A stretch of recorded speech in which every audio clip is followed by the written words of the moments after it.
We are not here to give you obeisance. We are not here to give you obedience. We are not here to submit to you. We are here as equal members of this House, Mr. President, Mr. Former President. You are now a private citizen. Is Congressman Benny Abante, the chairman of the Committee on Human Rights. You are now recognized. Maraming salamat po, Mr. Chair. Dahilan sa Tagalog po ang inyong opening remarks. Hayaan po niyo ko na mag-English naman. Sapagkat mayroong isang abogado dito, ininsulto ang isang member ng Quadcom na hindi raw marunong mag-English. Gusto ko pong sabihin sa abogadong yan na ako po ay marunong mag-English. Baka mas marunong pa ako sa kanya mag-English. Ito po ang opening remarks ko sa ating Senior Deputy Speaker, sa ating Deputy Speaker, sa aking mga co-chairs, ladies and gentlemen, colleagues, at mga kababayan. Today marks a significant development in our ongoing inquiry. Gusto ko yung abogado natin na nang insulto dito sa isang member natin dito, makinig ng mabuti at i-correct niya ang English ko kung kinakailangan. For the first time, former President Rodrigo Duterte will appear before this committee to answer questions posed by his members. I would like to begin by thanking him for his presence. Thank you, Mr. President, for coming here. Rest assured po that Congress recognizes your role as our former president, and we will extend to you the respect that the position deserves. Maraming salamat po. Respect, but not deference, Mr. Chairman. However, my friends, colleagues, let me draw a clear line here. While we should be respectful, we cannot be differential.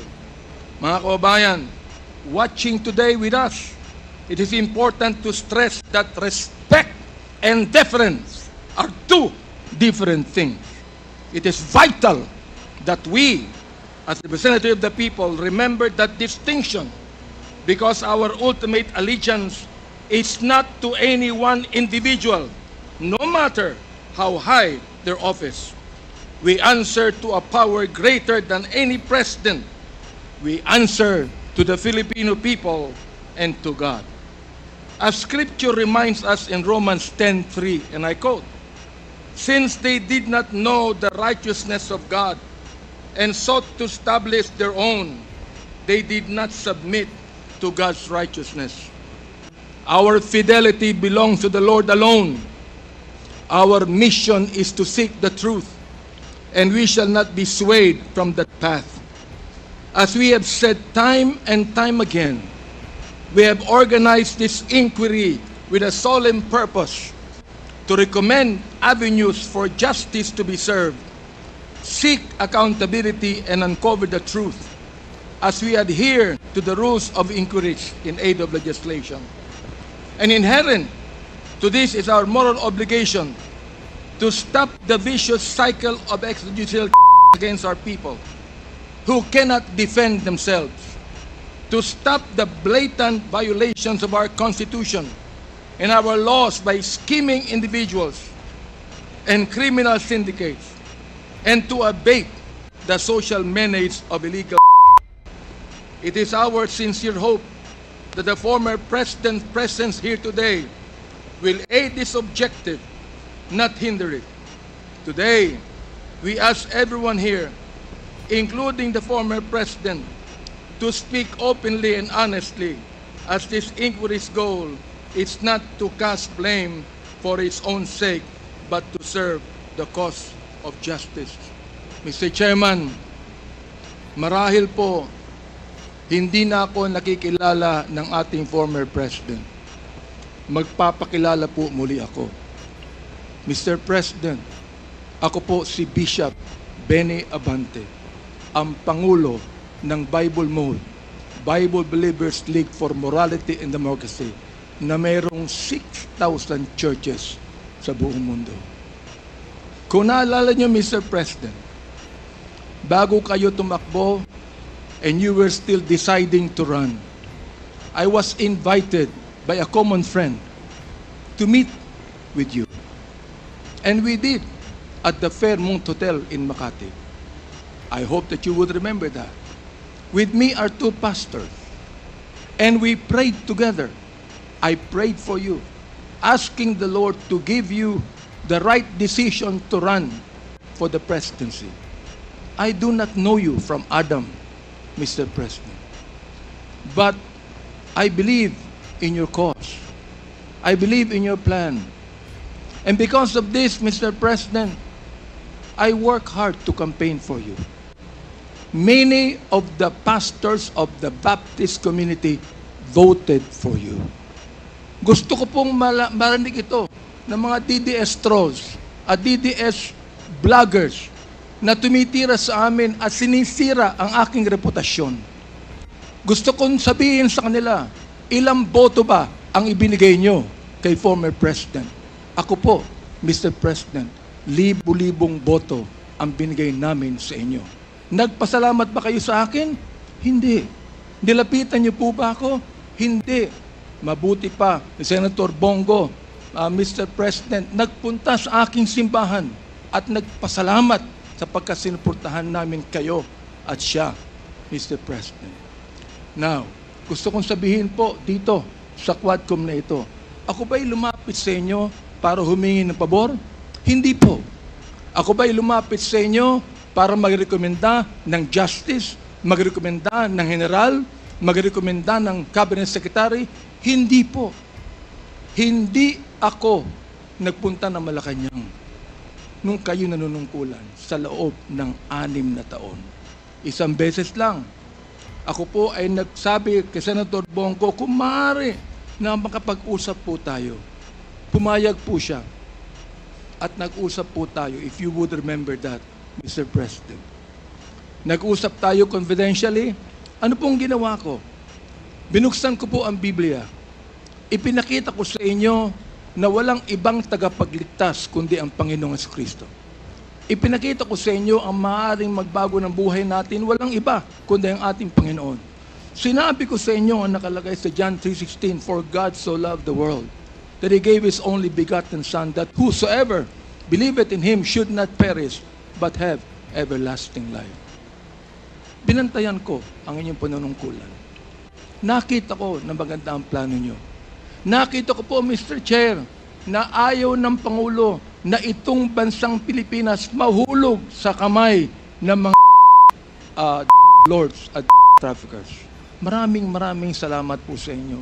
Nagsimula kayo ng war on kami mga kapastoran, believe po sa inyo, sa inyong ginawa. Sabi nyo, 6 months lang, kaya nyong tapusin ang war on na ito. Inabot po kayo ng 6 na taon. Hanggang ngayon, meron po tayong war on. Hindi po namin nakalain, Mr. President, na sa war on na yan, mamamatay ang more than 30,000, Mr. President. Hindi ko akalain na more than 7,000 na mga pushers ang mamamatay sa kamay ng mga kapulisan at sa kamay ng mga riding in tandem. At sinabi po ng ating ibang kapulisan, at gusto kong sabihin, hindi po lahat ng kapulisan, sapagkat ang karamihan po ng ating kapulisan, mga mabuting tao, at nais protektahan ang bansang ito. Pero, ang ilang mga pulis ay po. At dito nag-testify ang ilan na merong reward system na inyong itinanggi nung kayo ay nag-testify under oath doon sa Senado. Ngayon po, bilang bishop po ng Bible Mode, hindi ko akalain na kinakailangan tayo na more than 30,000 people para masugpo po ang sa atin. Aba, Mr. Chair, talo pa natin ang Mexico. Sapagkat ng Mexico, nakita ko wala pang 10,000 namatay. Talo pa natin ng Colombia. Naging feels po ang Pilipinas nung panahon ninyo, nung kayo nanunungkulan. Naniniwala po kami na dapat hindi manatili ang dito sa ating lipunan. Subalit, hindi po ako naniniwala na dapat tayong ng more than 30,000 people. Dahilan dito. Ay, si Kian Alejandro. Anong kasalanan niya? Ay, ang isang 3-year-old na bata na nahagip ng stray bullet dahilan sa isang drug pusher. Ang 9-year-old na bata doon sa Caloocan, Mr. President, Mr. Chair, ang kanyang bala ay nandun pa sa kanyang katawan nung siya'y nilibing. Subalit anong sabi ng funeral service? Siya po'y namatay dahil sa pneumonia. Ay po ang isang driver ng tricycle driver sapagkat sinakay niya ang isang drug pusher. Yung drug pusher pero yung driver ng tricycle din, Mr. President. Hindi niyo po alam to. Ngayon, meron pong isa dahil sa tokhang kumatok sa isang pintuan, hinanap ang isang taong nagngangalampilo na isang pusher. Hindi nakita. Ay, yung pinagtanungan, yung pilo, buhay pa, Mr. President, Mr. Chair. At naglalako pa, palagay ko, ng ngayon. Hindi ko po maintindihan to. Hindi ko po maunawaan kung bakit ganon. Samantalang sinuportahan kayo ng maraming pastor ng Baptist community. Ang ilang mga kapastoran po nandito at ilang mga pastor namin nanonood ngayon at pinapakinggan ang aking tinig, Mr. Chair. Ako po ay binabas araw-araw ng mga bashers ng DDS troll, ng DDS vloggers. Minumura itong taong ito. Sinisira ang aking reputasyon. Minumura po ako ng katulad ng inyong pagmumura, Mr. President. Hindi ko akalain kung bakit gagawin nila yan. Ang tanong ko, ilang boto ba ang ibinigay ng mga DDS vloggers sa inyo? Gusto kong sabihin sa inyo, I can testify on this, na libu-libong boto ang nakuha nyo sa Baptist community at hindi ako humiling ng anumang pabor sa inyo, Mr. President. In fact, kung naalala nyo, Mr. President, sinabi ko kay Senator Bongo na nais kitang imbitahan sa aming selebrasyon ng National Baptist Day, Mr. President.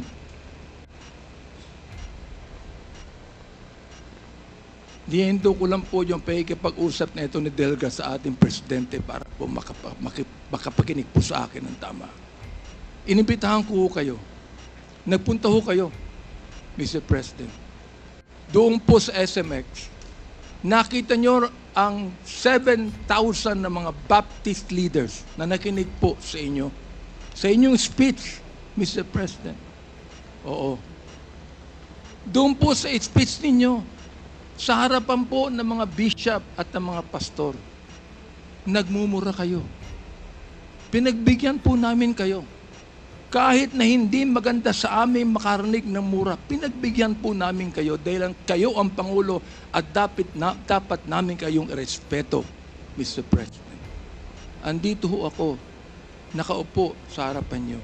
Nagpapasalamat sa pagkakataong ito na masabi ko ng buong katapatan sa inyo ang ginawa ng more than 6,000 na mga kapastoran ng Bible Mode para sa inyong eleksyon bilang Pangulo ng Pilipinas.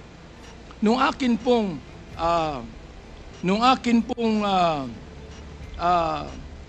nag-file ako ng bill, Mr. President, yung pong tinatawag nating Republic Act 11897, an act declaring the second Thursday of January of every year as special working holiday to be known as National Baptist Day.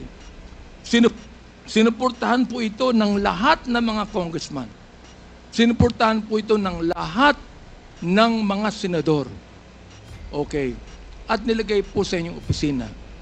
Pinirmahan nyo ba ang bill na yan? Hindi po. Naging batas yan because it lapsed into law after 30 days. Pero, okay lang po sa amin yun. Okay lang po sa amin yun. Yun na lang siguro ang maaaring pasalamat ninyo, Mr. President, sa amin. Bilang pagboto namin sa inyo ng mga libo-libo mga Baptist leaders at Baptist members sa buong kapuluan. Hanggang ngayon, Nirerespeto po kayo ng aming kapastoran. Hanggang ngayon, pati yung kapastoran po namin sa Mindanao, ginagalang kayo. Marami kami pastor sa Davao na ginagalang po kayo. Bakit po? Sapagkat kayo ay naging Pangulo ng Pilipinas. Ang kahilingan lang po namin dito, Mr. President, habang kayo po ay kinakausap namin ngayong umaga, ang kahilingan lang po namin dito ay sana po naman respetuhin po ninyo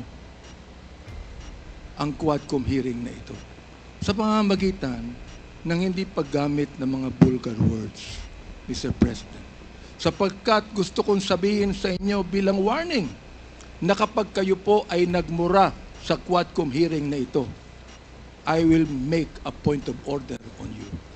Meron po akong batayan na batas sa tinatawag po nating disturbance of proceedings. Gusto kong basahin doon po sa Psalms 109, 17 to 18 and 28. Hindi ko alam kung naniniwala kayo sa Diyos. Hindi ko alam kung naniniwala kayo sa Biblia. Samantalang sa isang pagkakataon, tinawag niyo ang Diyos na stupid, Mr. President.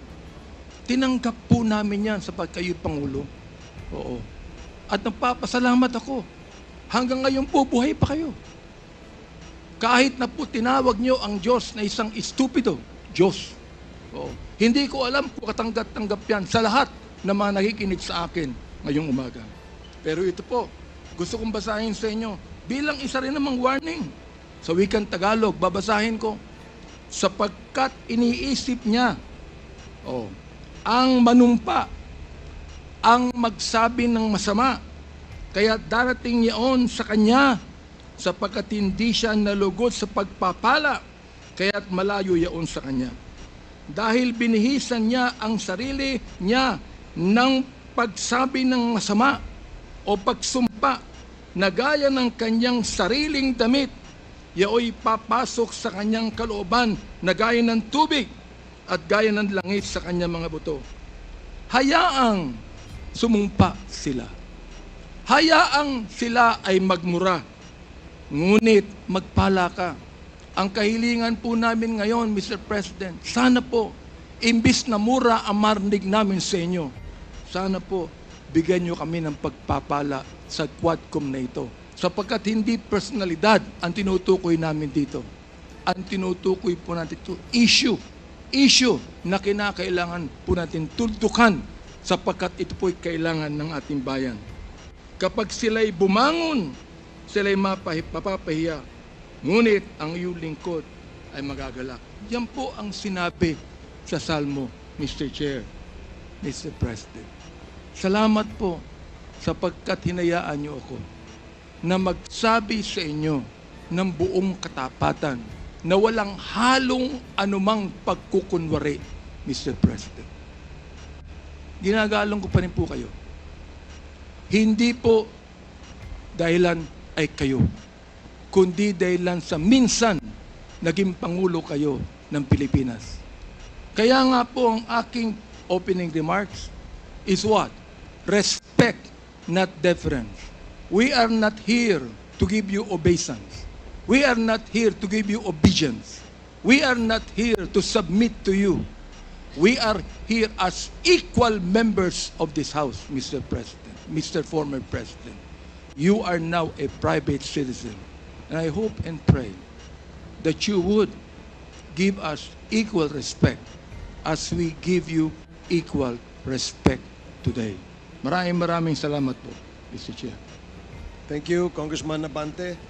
The next to deliver his opening remarks is Congressman Stephen Caraps Paduano, the Chair of the Committee on Public Accounts. You're recognized. Thank you, Mr. Chairman. Good morning, everyone. As mentioned in the opening statement of the Chairman Barbers, today's hearing was originally scheduled to be postponed and moved to November 21, 2024. However, when the news emerged that the former President will be attending, and after we verified the announcements confirming his desire to attend the hearing, the Quad Committee decided to convene on short notice. This will allow us to hear directly from the former President and to address questions regarding the issue of extrajudicial killings. We have no guarantee that the former president will attend future hearings or fully participate in this investigation. Since he committed to be being here today, we couldn't let this opportunity to pass. As we continue our hearing, I wish to reaffirm the Quad Committee's commitment to a thorough, transparent, and accountable examination of the issues before us. Proceeding with today's hearing underscores our dedication to a fair and open inquiry, one that seeks truth and clarity rather than distraction or delay. Our work here is not a matter of posturing, but of responsibility to the law, to the people, and to those impacted by our actions. If this hearing will be used as a platform to score propaganda points, then we should not waste the public's time. This is not the place for shallow tactics or personal agendas. Our purpose here is serious and clear. We are here to listen, to ask critical questions, and to closely examine the policies and decisions that have shaped the nation. I hope the former president shared this enthusiasm and the discussions do not devolve into empty rhetoric aimed at evading the truth. With that in mind, let us strive to make this hearing meaningful, productive, and focused on uncovering the truth. Let us honor the public's trust, ensuring that this session is conducted with integrity and purpose. Marami pong salamat, Mr. Chairman. Thank you, Congressman Paduano. The next to deliver his opening remarks is the Chair of the Committee on Public Order and Safety, Congressman Dan Fernandez. You are recognized. Maraming salamat po, Mr. Chairman. Inurasan ko po kayo, Mr. Chairman. 10 minutes po yung opening remarks. Si Chairman Paduano, 5 minutes. Si Chairman Abante, 30 minutes po ang kanyang inubos. At sa totoo lang po, wala na pong tayong oras. At siyempre po, we have to consider also the health of the former president. And I think I will not be delivering any opening remarks. And I will be asking na lang po siguro yung ating pong technician to present a video clip, and that will form part of my opening remarks, Mr. Chair. And advice lamang po kay sa ating chairman, huwag mo masyadong seryoso yun yung mga bashers mo. As a matter of fact, madami po talaga mga bashers, pero alam mo, mga troll farms yan eh. At huwag na lang po nating intindihin. Kung ayaw mo masaktan, no, edi huwag kang magbasa. I think we all know na marami po talaga itong mga troll farms. At yan naman po talagang ginagamit na taktika against us all. But at any rate, Mr. Chairman, ito pong bidyong ito na ginawa po ng ating pong Quad Committee ay will be formed part of the committee. Before that, Congressman Fernandez, how many minutes is that video? Siguro mga ano po yan. Kung meron kang 10 minutes, meron siyang 30 minutes, meron siyang 5 minutes, 7 minutes po yan, Mr. Chairman. So, Just make sure it allow is a us. short presentation. It's a short Your Honor. presentation, Mr. Chairman. Okay, salamat po. Sige. Mr. Chair, Yes, Congressman gusto ko Abante. lang pong sagutin yung sinabi ni Congressman Fernandez. You have 2 minutes. Oo. Alam mo talagang marami, pero hindi ko binabasa yan. Hindi ko inaalala yan. Gusto ko lang sabihin sa DDS Troll at DDS Vloggers, ilang boto ba ang ibinigay nyo sa former president sa botong ibinigay ng Baptist community sa kanya? Yun lang po ang tanong ko. Thank you, Congressman Abante. You have made your point in your opening statement. So we will now proceed. Instead of delivering an opening remarks, you said you're going to show a clip. Is that correct, Your Honor? Yes, this was created by the Quad Committee, by all the members. So let us present this video. Okay, please, the technical group, can you please play the clip?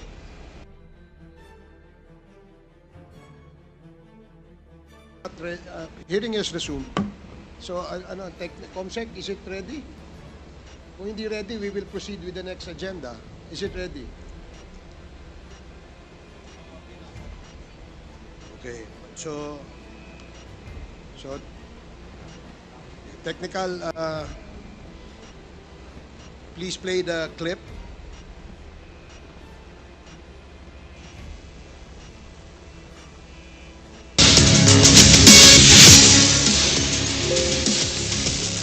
Si I prefer the them. Kaya may order ko rin sa dyan. Walang pakialam dyan sa iyo maganiwala. I don't give a shit kung anong gusto nilang sabihin. About 3 of them, because there were 3 of them. I didn't really know how many bullets from my gun went to inside their bodies, but it happened.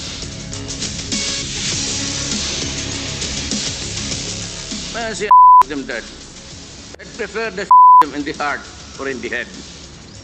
If you insist on a war, I will you all. 8 bisis siya ng tao, tagang parang masaya siya basta may namatay na tao. Yan ang habit niya. Kasi yung tay ko, medyo nag-ano rin yun. May galit rin yun sila sa akin. Ang nasamahan ko dyan yung sa paglilibing. Siguro mga 300 plus katao yung nalibing ko. Until the last posher is out of the streets. Until the last blue killed. Talagang tayo kita.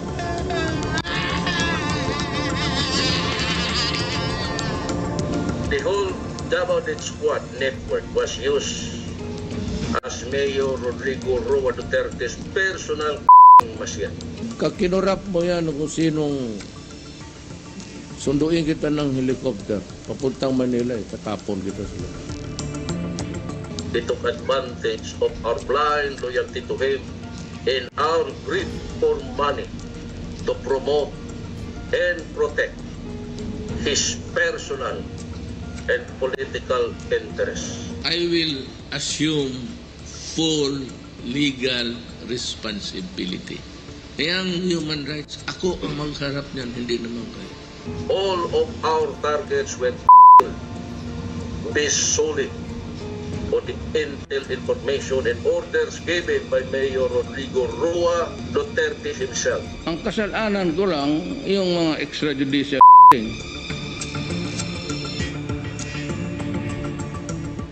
It's not a dog, my son. It's not a dog or a pig to like them. Siya ang pinaka-protector ng mga lord dito sa Pilipinas. Basic example niyan is si Michael Yang at si Alan Lim. Sinasabi ko, I can clean it in 6 months. And after that, I realized na nagkamali talaga ako. Kaya siya ang pinaka-lord of all the lords.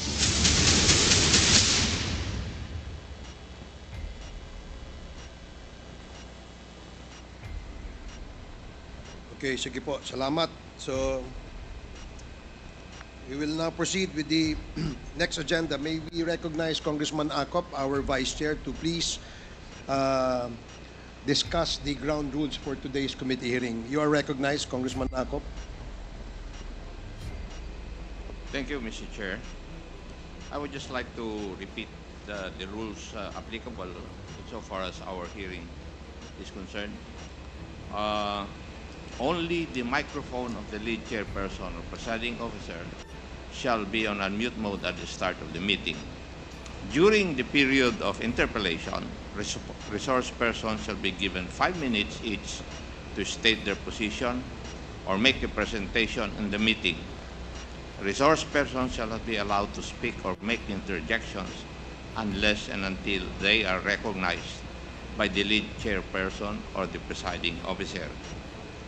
Committee members and other House members who want to make statements or ask questions to resource persons shall register with the committee secretary of the lead committee and shall be recognized by the lead chairperson or the presiding officer on a first to register basis.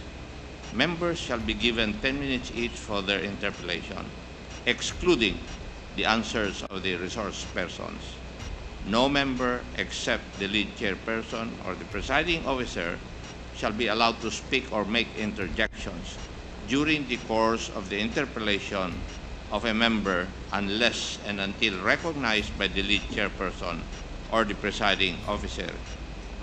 Any question addressed to the joint committee shall be presented to the committees separately, and the decision of the joint committee shall be the majority vote of the 4 committees. Now, insofar as the role of councils is concerned, the councils, Mr. Chair, should see to it that they should present their appearance to the Quad Committee if there are councils present, and the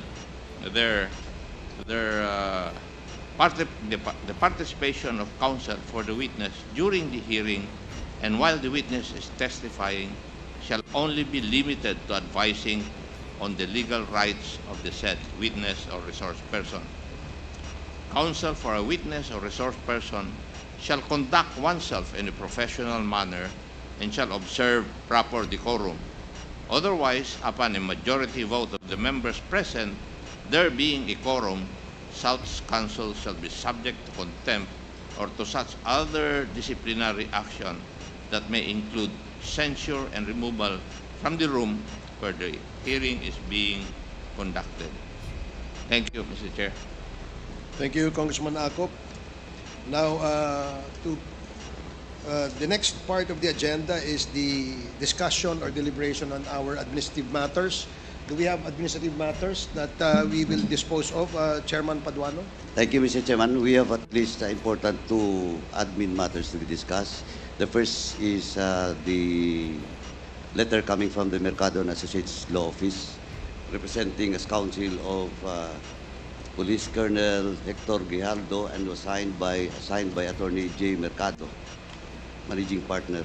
Mr. Chairman, with regards to the show cause order regarding 07 November 2024 Joint Committee hearing, with this, Mr. Chairman, I move that we defer discussion on this letter to expedite discussion today's hearing, Mr. Chairman. Did I get it right? Is there a motion to defer? Yeah, to defer and discuss this matter on later part of the hearing. There is a Mr. Chairman. motion to defer discussion on the letter sent to the Quad Committee by the counsel of Colonel Grijaldo. Duly seconded. Are there any Second, Mr. Chair. objections? Is that an objection? Any objections? Hearing none, a motion is approved. Second, Mr. Chairman, is the letters that was sent to us during the previous hearing by Attorney Delgra, representing as counsel the former president. And with that, Mr. Chairman, before I discuss this admin matter, may I ask Attorney Delgra, are you the counsel of the former president or a witness or a resource person at today's hearing? Because I do believe that you have received the postponement. I do believe that you have... Attorney Delgra, please listen. I do believe that you have received the postponement invitation for you. If I may, Did you receive the invitation? we did, Your Honor. Then you also received the postponement. We did, Your Honor. So now, let me ask you, are you counsel of the former president now, today? I come here both as counsel of the former president as well as a resource person because I received a letter of invitation to appear before this committee to So explain both, the circumstances of the 2 letters that we sent to this committee. I suppose that was the premise of the Quads Committee's invitation to me to appear. That is correct. If I may, Your Honor, we have invited Attorney Delgra as our resource person because during the last hearing, there was a motion from Congressman Adyong to invite him, Congressman Flores and Congressman Adjong, to invite Attorney Delgra to discuss the contents of the letter he sent in behalf of the former president. And that is the reason why we sent an invite to Attorney Delgra, Your Honor. And at the same time, he is likewise appearing today as the counsel to the former president. He is also a resource person. Mr. Chairman, I think the reason why we invited Attorney Delgra was to enter his appearance as a counsel, and we never invited him as a resource person. We will ask Attorney Delgra to enter his appearance. Can we check the letter that we have? Your Honors, if I may, we will ask the lawyers and the invited resource persons to appearing in behalf of the former president today as his counsel to enter their appearance before the Quad Committee. And we will get to that later on after we dispose of the administrative matters that we have at the moment. So, Congressman Paduano. So with that, Mr. Chairman, discussion with regards to admin matters on the letter sent to us by Attorney Delgra, since he's also a resource person, we will discuss this during the turn of Attorney Delgra, Mr. Chairman. But before we proceed, Mr. Chairman, let me ask lang po, on record, for the record lang po, for the former president, do you confirm, sir, that we received a letter coming from you, signed by you, granting authority to Attorney Delgra as your counsel? Just for the record po. Your Honor, you are correct. Thank you, thank you, thank you. Thank you, Mr. President. Former President, that's only my question. We're talking about lawyers. I have two additional lawyers. Okay. Attorney Belio and Attorney Panelo. So let them have their entry. So that if they will recognize with the chairman. Thank you, Mr. President, for that answer. Thank you po. We will now ask the lawyers of the former president to enter their appearance before the Quad Committee before we proceed with the committee proper. Attorney Delgra and Attorney Panelo, please enter your appearance. Attorney Delgra. And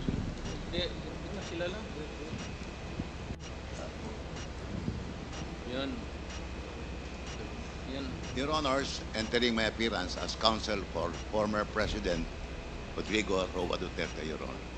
okay, thank you.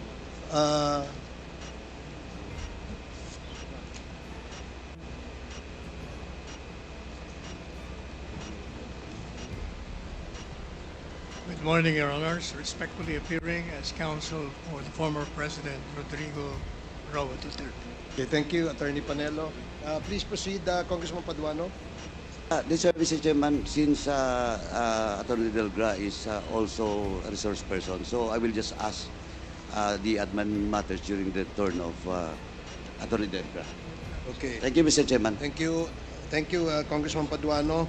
Now, we would like to ask our resource persons to please take their oaths before we proceed with the committee proper. I have here a list of the names of the members who wish to propound questions later on to our resource persons. So, but before that, may we ask our resource persons to please take their oath before the committee. COMSEC, please administer the oath. Thank you, Mr. Chair. All those resource persons who are attending this hearing for the first time. So, we would like to request the former president to please stand, and Attorney Delgra and nanays who are here. Hindi pa kayo naka-oath na. Yung hindi pa naka-oath. Yung pong hindi pa po nakakapag-oath, pwede pong tumayo tayo at mag-oath po tayo. COMSEC, please proceed. Okay. Please raise your right hand. Do you swear to tell the truth, the whole truth, and nothing but the truth in this congressional inquiry, so God may help you?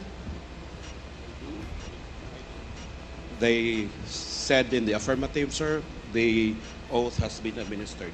Thank you very much to our resource persons. Thank you very much, Comsec. Now we will proceed now with the interpellations. I have here a list of names of the members who wish to ask questions. The first to follow the tradition of the House, where we give the first crack of asking questions, is from the member of the minority. Congressman Arlene Brosas, you are now recognized. You have 10 minutes. Thank you, Mr. Chair. Maraming salamat, Mr. Chair. Magandang umaga po sa ating lahat. Mr. Chair, first of all, siguro i-reiterate ko lang yung kaninang sinabi ni Chairman Benny Abante na we would like to remind na wala sanang mga Excuse salita. me, Congressman Brosas, I'm sorry. This is a oversight on my part. Meron pa hong nasa agenda. I am really, really sorry, Congressman Brosas. We have invited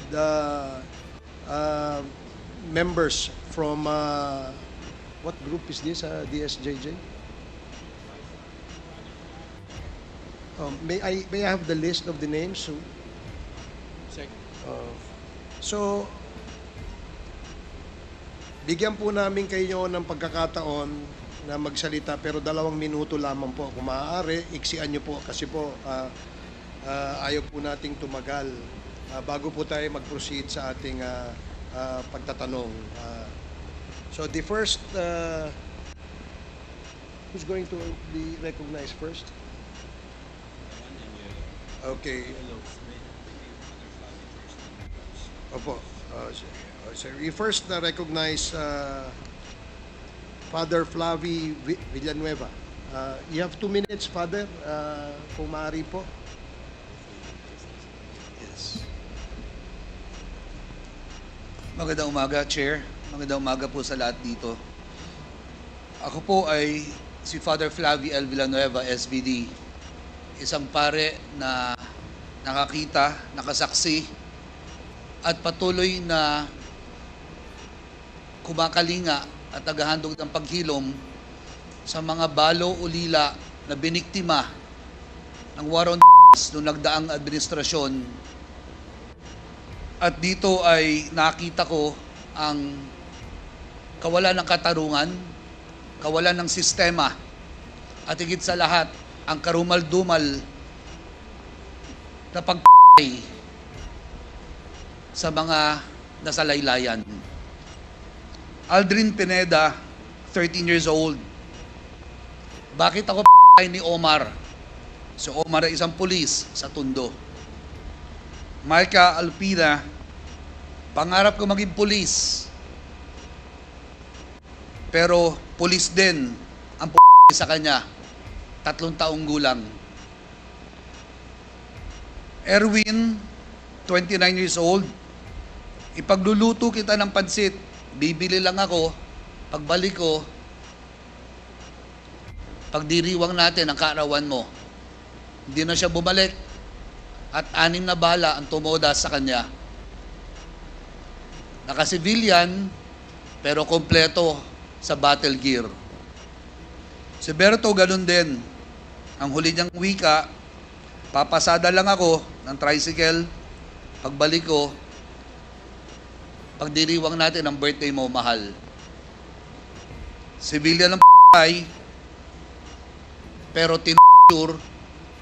tinago, bago ang bungo. Kung nagkaroon ng kawalan ng sistema sa pag-imbestiga, nagkaroon ng sistemang pag-p***ay sa kanila. Mahigit 200 ang kasama ko sa baba. Lahat sila may kwento. Lahat sila nawalan. At ang nawala sa kanya ay ang mga taong bumubuhay sa kanila.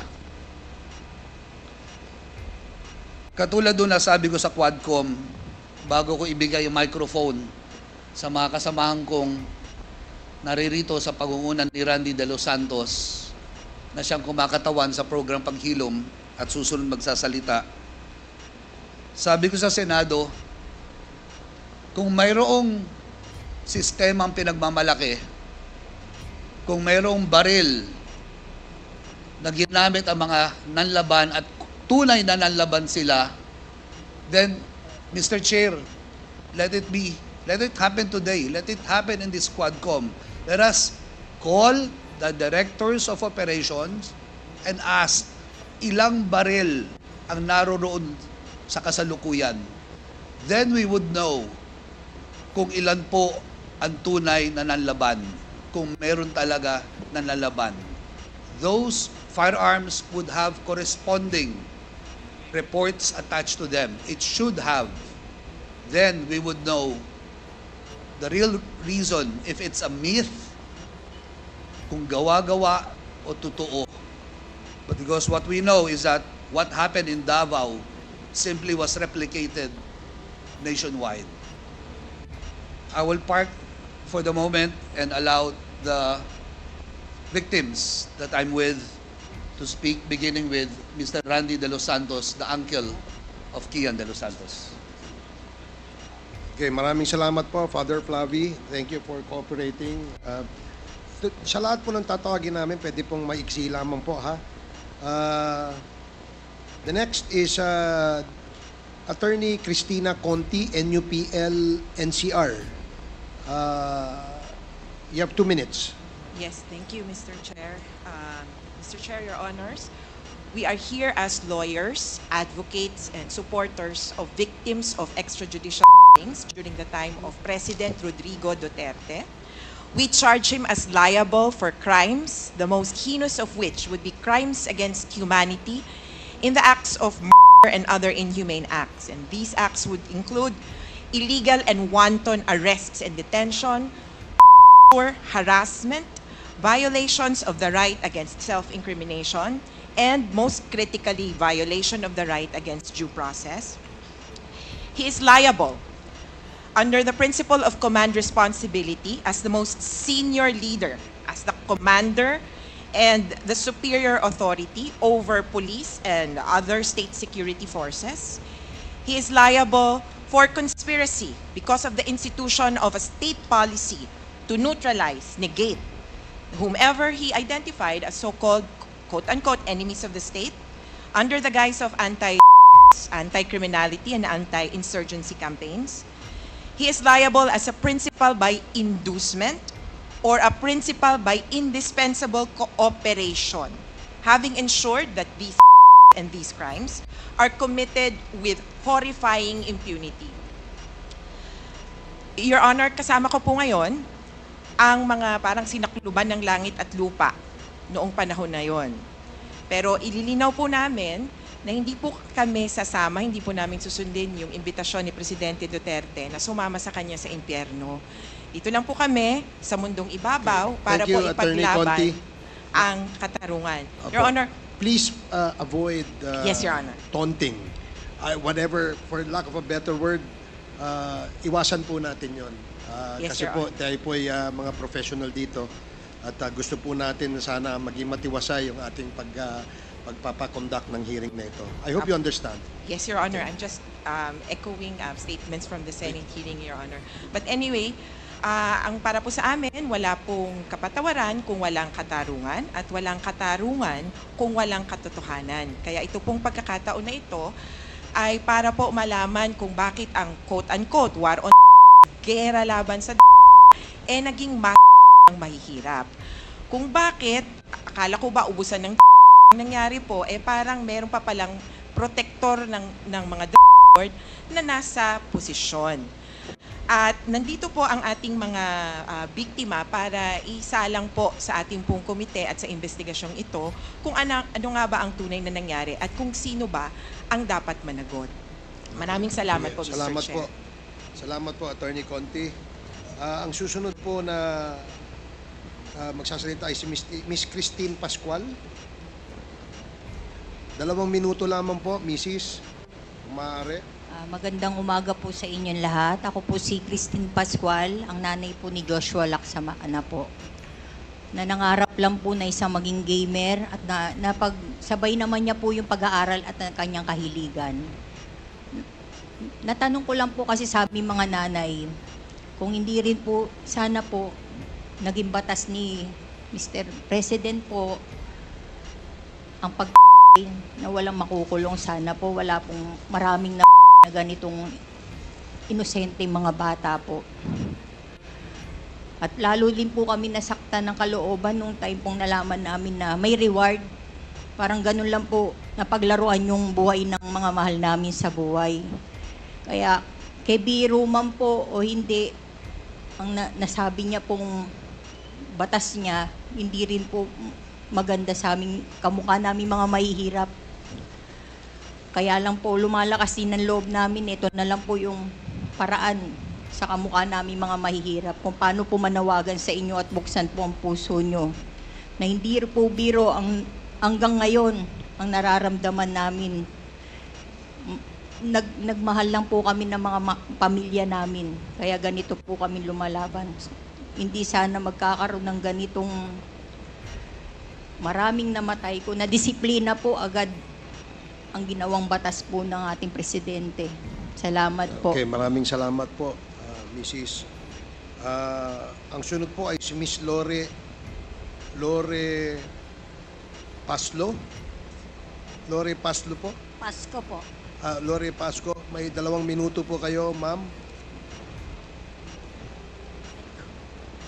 Magandang umaga po sa lahat. Ako po si Lore Pasco. Nanay po ako ng 2 anak ko na pinaslang. Ano po yan? May 2017. Ito po ay isang security guard at ito naman po ay binata. Ang masakit po ay 4 po yung naiwan. Mahirap po sa amin talaga na hanggang ngayon po ay walang hustisya dahil po wala talaga pong masusing investigasyon para doon po sa mga pinaslang. Kaya nagpapasalamat po kami sa ganitong pagkakataon dito po sa binigay sa amin sa Quadcom na makadalo para po maipahayag namin ang kung anong nangyari po sa aming mga mahal sa buhay na pinatay na lang po ng ganon-ganon na lang po na wala pong tamang proseso po ng pag-iimbestiga. Kaya po isang ano rin po na kahit alam po namin talaga sa aming kalooban na talagang siyempre natatakot po kami. Pero ngayon po ay nakaharap na po namin si Presidente Duterte at sana po ay hinihiling namin na talagang lumabas po ang buong katotohanan na para po magkaroon na ng katarungan ang lahat po ng mga pinaslang, hindi lang po ang aking anak, kundi po lahat po ng mga pinaslang nung panahon ni Pangulong Rodrigo Duterte, yung madugong patayan po ng war on drugs. Maraming salamat. Sige po, salamat din po. Ang huling magsasalita ay si Miss Mary Ann Domingo. May 2 minuto po kayo, ma'am. Magandang umaga po sa inyo lahat. Ako po yung asawa tsaka ina nun pinaslang noong September 16, 2016 po. Narito po ako na nagpapasalamat na mabigyan ng pagkakataon na makapagsalita. Sa totoo lang yung war on drugs, lubos kaming nawala ng dignidad. Inalisan kami ng dignidad ng mga may halos naging kontrolado po ang ginawa ng war on drugs. Yung time po noon, natutulog lang po kami na aming pamilya. Inakyat po kami ng mga kapulisan. Paulit-ulit ng mamakawa ang aking asawa at ang aking anak. Pagkatapos po noon, hinila po kami palabas. Sa pilitan kami hinila palabas. At makikita mo po doon na pati yung isang anak ko po ay binitbit sa van. Tapos po noon, bigla po kami may mga narinig na putok. Na po yung aking asawa at anak. Yung time na yun po, halos paulit-ulit po kami nagmamakaawa na mag-ina na makapasok po doon sa bahay na yun. Pero wala po kaming nagawa dahil marami pong mga pulis na yun. Halos pinatay po yung ilaw doon po sa iskinita namin. Pagkatapos po noon, nung nadala po sa hospital yung aking asawa at anak, may lumapit po na mga kapulisan. Hindi ko po alam na soko po yun, tsaka funerarial na po yun. Yung time na yun, hindi pa po napapaslang yung asawa at anak ko. Nandun na po yung mga polis na yun. At yung funerarial na yun na kala ko po mga polis po yung kasama po nila. Halos naging kontrolado po yung ginawa nila no na yung ginawa po nila yun ay hindi po tama. Kaya narito po kami na sana po mabigyan ng hustisya kami mga biktima. Maraming salamat po, Mrs.